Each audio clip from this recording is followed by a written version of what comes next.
دوار ڕزامەندی حکوومەتی هەرێمی کوردستان و وەزارەتی ناوخۆی حکوومەتی فیدرالی وەرگیرا بۆ تۆمارکردنی ئۆتۆمبیلەکانی پارێزگای هەڵەبجە بە ناوی عێراق هەڵەبجە واتە چیترە ئۆتۆمبیلانەی کە لە پارێزگای هەڵەبجەن بە ناوی پارێزەکانی تری هەرێمی کوردستانەوە نابن و بە بڕیاری ژمارە 1502 لە 13/2019 بڕیاردرا کە یەکێک لە بڕگەکانی وەزارەتی ناوخۆ و بەڕێوەبەرایەتی گشتی هاتوچۆی هەرێم و بەڕێوەبەرایەتی هاتوچۆی پارێزگای هەڵەبجە ڕاست پێدراون کە دوای پشۆکانی نەورۆز ڕاستەوخۆ هەڵسن بە ڕێکارەکانی جێبەجێکردنی ئەم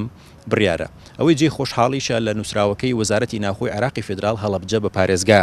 ناوی هاتووە کە ئەمەش تا ڕادەیەک ئەو گومان و شکە ئەڕەوێنێتەوە لەسەر ئەوەی ئایا هەڵەبجە لەسەر ئاستی عێراقیش بۆتە پارێزگا یاننا.